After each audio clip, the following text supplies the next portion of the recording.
4 জুলাই শনিবার বিশ্বমোড়ল আমেরিকা ঐতিহাসিক সন্ধিক্ষণের সাক্ষী হয়েছে। দিনটিতে নিজেদের 250তম বার্ষিকী উদযাপন করেছে আমেরিকা। ওয়াশিংটন যখন জমকালো আয়োজনে তাদের স্বাধীনতার 250 বছর পূর্তি এবং একচ্ছত্র বৈশ্বিক সাম্রাজ্যের ইতিহাস উদযাপন করছে, ঠিক তখনই তেহরানে লাখ লাখ মুক্তিকামী মানুষ সমবেত হয়ে ইসলামী বিপ্লবের সর্বোচ্চ নেতা সৈয়দ আলী খামেনিকে সমাহিত করেছেন।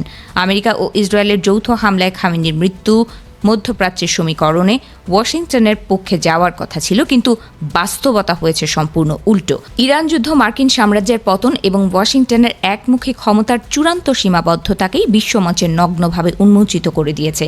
ইরানের রাষ্ট্রীয় ও ধর্মীয় ক্যালেন্ডার অনুযায়ী খামেনির জানাজা ও দাফন প্রক্রিয়ার সময় নির্ধারণ করা হয়েছিল। তবে আমেরিকার 250তম স্বাধীনতা দিবসের একই দিনে খামেনির দাফন প্রক্রিয়া গভীর রাজনৈতিক তাৎপর্য বহন করে। একবিংশ শতাব্দীর অন্যতম প্রধান সাম্রাজ্যবাদ বিরোধী এই নেতাকে বিদায় জানাতে ইরান ও ইরাক জুড়ে লাখ লাখ মুক্তিকামী মানুষের ঢল নামে। তারা খামেনির দেখানো মার্কিন আধিপত্যবাদের বিরুদ্ধে লড়াইয়ের নীতিকে এগিয়ে নেওয়ার অঙ্গীকার করেন। মার্কিন ও ইসরায়েলি আগ্রাসনের বিরুদ্ধে মধ্যপ্রাচ্যে একটি দীর্ঘমেয়াদী কৌশলগত প্রতিরোধ অক্ষ গড়ে তুলেছিলেন খামেনি। লেবানন, ফিলিস্তিন, ইরাক ও ইয়েমেনের মুক্তিকামী স্বাধিকার আন্দোলনগুলোকে ঐক্যবদ্ধ করে তিনি সাম্রাজ্যবাদ বিরোধী লড়াইকে এক প্রাতিষ্ঠানিক রূপ দেন। তিনি বিশ্বাস করতেন ওয়াশিংটনের নিষেধাজ্ঞা ও চাপ মোকাবেলায় নিজস্ব অর্থনীতি ও সামরিক সক্ষমতা অর্জনই প্রকৃত স্বাধীনতার একমাত্র চাবিকাঠি।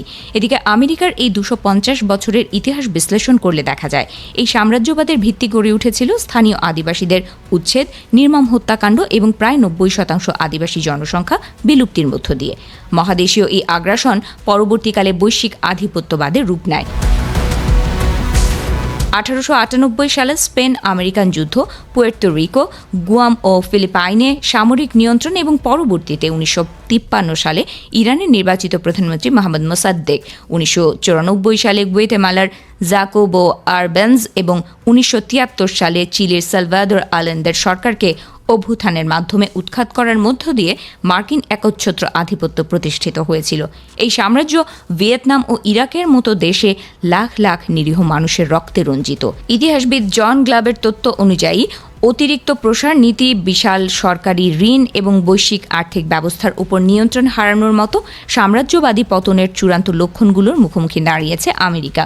ওয়াশিংটন এবং তেল আবিব ভেবেছিল সৈয়দ খামেনিকে হত্যার মাধ্যমে প্রতিরোধ অক্ষ এবং ইরানের ইসলামী প্রজাতন্ত্রকে ভেঙে ফেলা সম্ভব হবে, কিন্তু বাস্তবতা সম্পূর্ণ ভিন্ন রূপ নিয়েছে। ইরানের রাষ্ট্রীয় প্রতিষ্ঠানগুলো অটুট রয়েছে এবং এই যুদ্ধ দেশটির অভ্যন্তরীণ ও আঞ্চলিক ঐক্যকে আরও শক্তিশালী করেছে।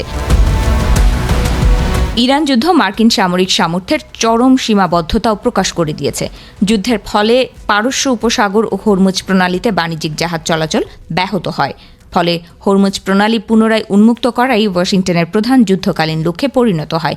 আমেরিকার এই ব্যর্থতা দেখে তাদের অন্যতম প্রধান মিত্র জার্মানির চ্যান্সেলর ফ্রিডরিশ মার্জ বলেন, যুক্তরাষ্ট্র ইরানের নেতৃত্বের কাছে চূড়ান্তভাবে অপমানিত হয়েছে। ওয়াশিংটন সর্বশক্তি নিয়োগ করেও তাদের মূল রাজনৈতিক লক্ষ্য অর্জনে ব্যর্থ হয়ে এক প্রকার হাঁটু গেড়ে বসতে বাধ্য হয়েছে বলেও মন্তব্য করেছেন তিনি। বিশেষজ্ঞরা বলছেন 2026 সালের 4 জুলাই ইতিহাসের এক চূড়ান্ত সন্ধিক্ষণ। একদিকে টিকে রয়েছে শক্তি ও বল প্রয়োগের ওপর ভিত্তি করে গড়ে ওঠা মার্কিন সাম্রাজ্য, অন্যদিকে সূচিত হয়েছে সেই সব মানুষের এক নতুন অধ্যায় যারা বিশ্বাস করে যে কোনো সাম্রাজ্যই চিরস্থায়ী নয়, যোগ্য নেতার অবর্তমানেও ন্যায়ের পক্ষে গড়ে ওঠা প্রতিরোধ সর্বদা বেঁচে থাকে।